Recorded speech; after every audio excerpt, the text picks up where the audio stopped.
Men, let me share with you the number one reason why you haven't found your wife. It is one answer: easy access to sexual pleasure. Sexual pleasure and lust at your fingertips, your mind being dominated by Instagram models that you think that you have a chance with, having easy access to porn, paying for OnlyFans subscriptions, or casual sexual partners. That is the number one threat to you finding a wife. Because the reality is, most of you, like Paul says in 1 Corinthians 7, should be burning with passion. That actually is more biologically normal. But the reason that you're not burning with sexual passion is because you have easy outlets in counterfeit forms of sexual pleasure that is not what we are designed for. Hundreds of years ago, when you didn't have access to porn, when you didn't have easy access to lust every 5 minutes on social media, and it wasn't as socially acceptable to have as many sexual partners, by default, you would connect with one woman to fulfill that need that you have, and that was typically only socially acceptable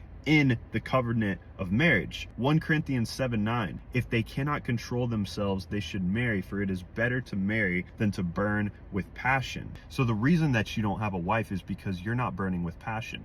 The reason that you're not burning with passion is because you have these counterfeit outlets to give you perceived satisfaction for this need that you have as a man, keyword need, and instead of finding a wife, you are settling with counterfeit outlets to satisfy that, which then is affecting all of your standards and giving you a false reality of what you deserve in a relationship, which is preventing you from accurately assessing your standards and then finding somebody at that level because of how much your mind is perverted about what you think that you deserve.